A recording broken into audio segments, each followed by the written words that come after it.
Hi everyone, welcome to today's video on how to make your own adventure choice board for students using Google Slides.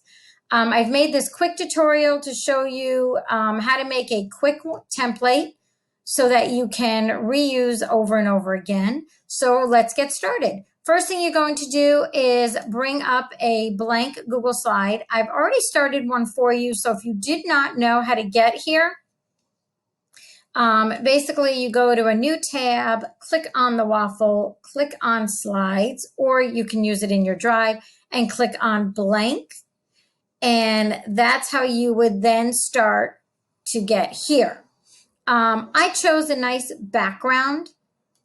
So I just clicked choose image and I typed on spring because that's what my board's going to be about. And once I type that in, I get a whole bunch of different spring pictures, which I can change up, as you can see. The name of the adventure was called Lost Spots. This is based on another one that I did. Basically, these are definitely similar to Digital Breakout that I sometimes do if you watch some of my other videos. But this is the easiest way to show you how I get started. So once I have this first slide, I click on the plus button right here and I have a new slide. I do try to make the backgrounds very plain for these, but you can digitize them up, make them real fancy, whatever you want to do. If you're science and you want a science background, by all means, go ahead. But I chose yellow because it's nice, easy, and bright. And first thing I'm going to do is you want to lay this out before you even get started. You want to know what kind of activities you want the students to choose for on. You also want to know with each choice that they have and what each activity it connects to. You want to make sure that there is a process that they go to, almost similar to a flow chart. So let's get started. So the first thing I did was I clicked on my shape right over here, and I love this button right here. It actually looks like a button, so that's why I really enjoy it. I do the circle a lot of times, which is really fun as well. You can even do the smiley face. So once I have stretched out my shape, I type in the word choice one. You could put an image here, which I will show you an example of what I did on another part of this tutorial. And you want to start connecting them. Now, you can do this two ways. You can make all your choice buttons on this page, lay them out the way you want to. If you've ever seen some of my other ones, I actually make it kind of fun. And I will do like little lines that they can use. So if you're not familiar, I'll do like a line here. And I'll just, I can copy and paste this. So just by clicking on it. My other fun thing to do is I love using the scribble line, and I almost make like that because it actually fancies it up and almost shows you how to connect another button to it. So if you're making like the plight of the butterfly or like a ladybug or just some turtle, just something really cute for the little kids. It's even fun for the older kids. I've done this with middle schoolers. They like it. And then inside, of course, you write choice two, or if they have to complete activity one to go to activity two. There's all different ways you can do this, but this is how I did mine, and I'll show you in a second. So once you've typed in your choices, you want to start making sure you have a couple of extra slides that you can either duplicate the slides so you get the same background in, or you could just click on them, the plus sign, and have a background with each one. You can design this really any way you want. That's why I love Google Slides, because you can make it to your own specifications. You can have art, connections, whatever you want. So let me just show you. This was my first one. I actually want it to be connected to number 3. So what I'm going to do is I'm going to click on this button. I'm going to click right up here, insert link, and right over here is slides in this presentation. Now, I actually created something that was going to be in the whole slideshow. They weren't going to go out the slideshow. It was just I made an activity on each slide for them to do. So this particular, when they click on this button, it's going to jump to slide 3. Oh, sorry about that. I did not do that right. Let me just fix that. Highlight choice 1 first. Sorry about that. Then click on insert link. Make sure it says choice 1 up here. And then click on slide 3 and click apply. So now you know when they click on this choice 1, it's going to go to slide 3 and it jumps.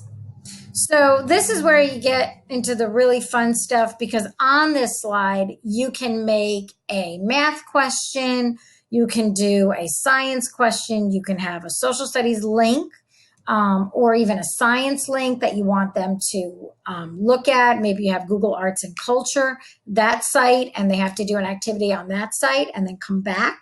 So like I said, that is the easiest way to do it.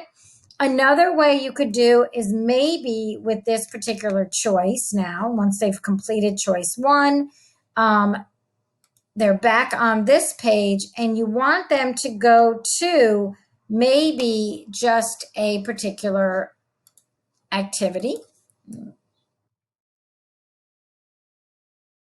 So this one is actually going to be when they click on this, they're going to go to a mystery sheet. They have to complete that, then come back. Now, the one thing that I will tell you is when they are on another slide, to make it easy for the little guys and the older kids, you want to have someplace on this slide a way back to the first slide. So sometimes I'll put like another little shape in the corner. It's just a quick tip. And usually it's a smiley face because it says to the kids, I'm done.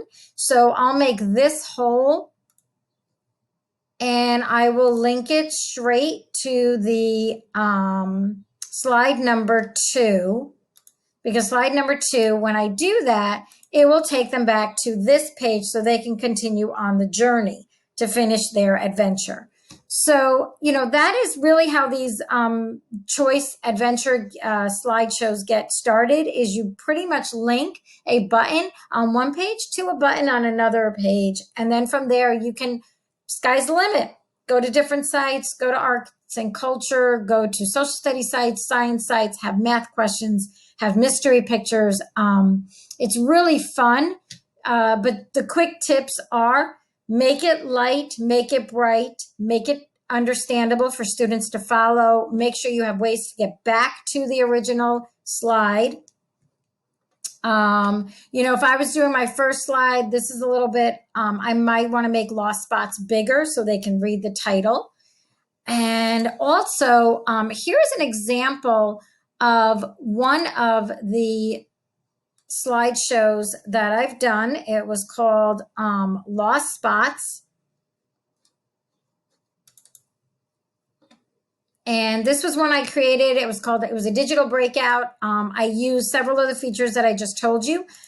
Here was my ladybug, and I made a fun little problem. It was Lenny the ladybug. She had lost her spots. And as you can see, I put a shape of a circle with the background color, but then I added flowers in for spring, and each flower was to go to a different slide. And as you can see, each slide had a different activity. Now, this type of digital breakout is a lot of work, but it's doable.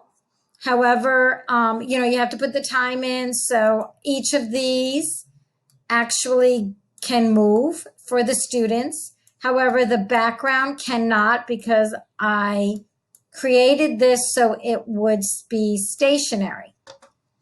Now, if you don't know how to do that, let me quickly show you. It's very easy. Let's say I created this, but I have not put the pictures on yet, because that's the items that you want them to drag. So I created all of this other stuff so it's non-movable.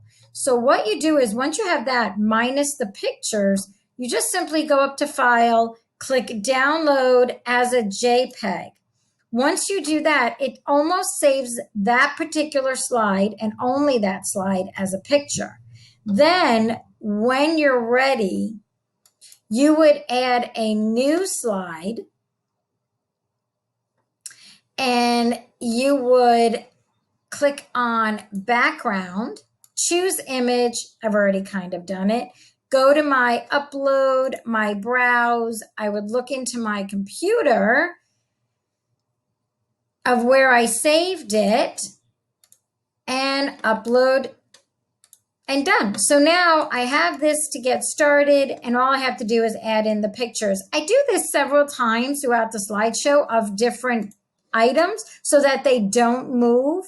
I mean, let's face it, students will move things and they will make, so you want to make sure each kid gets his own copy, or create a slideshow without the parts that need to be moved, and then make a background of it by downloading it as a picture and uploading it as a background. And that's it. So that is my very quick tutorial on how to make a digital breakout slash choose your own adventure. I'm going to go back to the original board. These are great and fun, but there are so many other videos on how to do these. So if you start getting really technical, by all means, search the YouTube. And if you are not familiar with Google Slides, check out my new tutorials on Google Slides on my site, Quick Bites. And I hope you guys enjoy the day. Bye, everybody.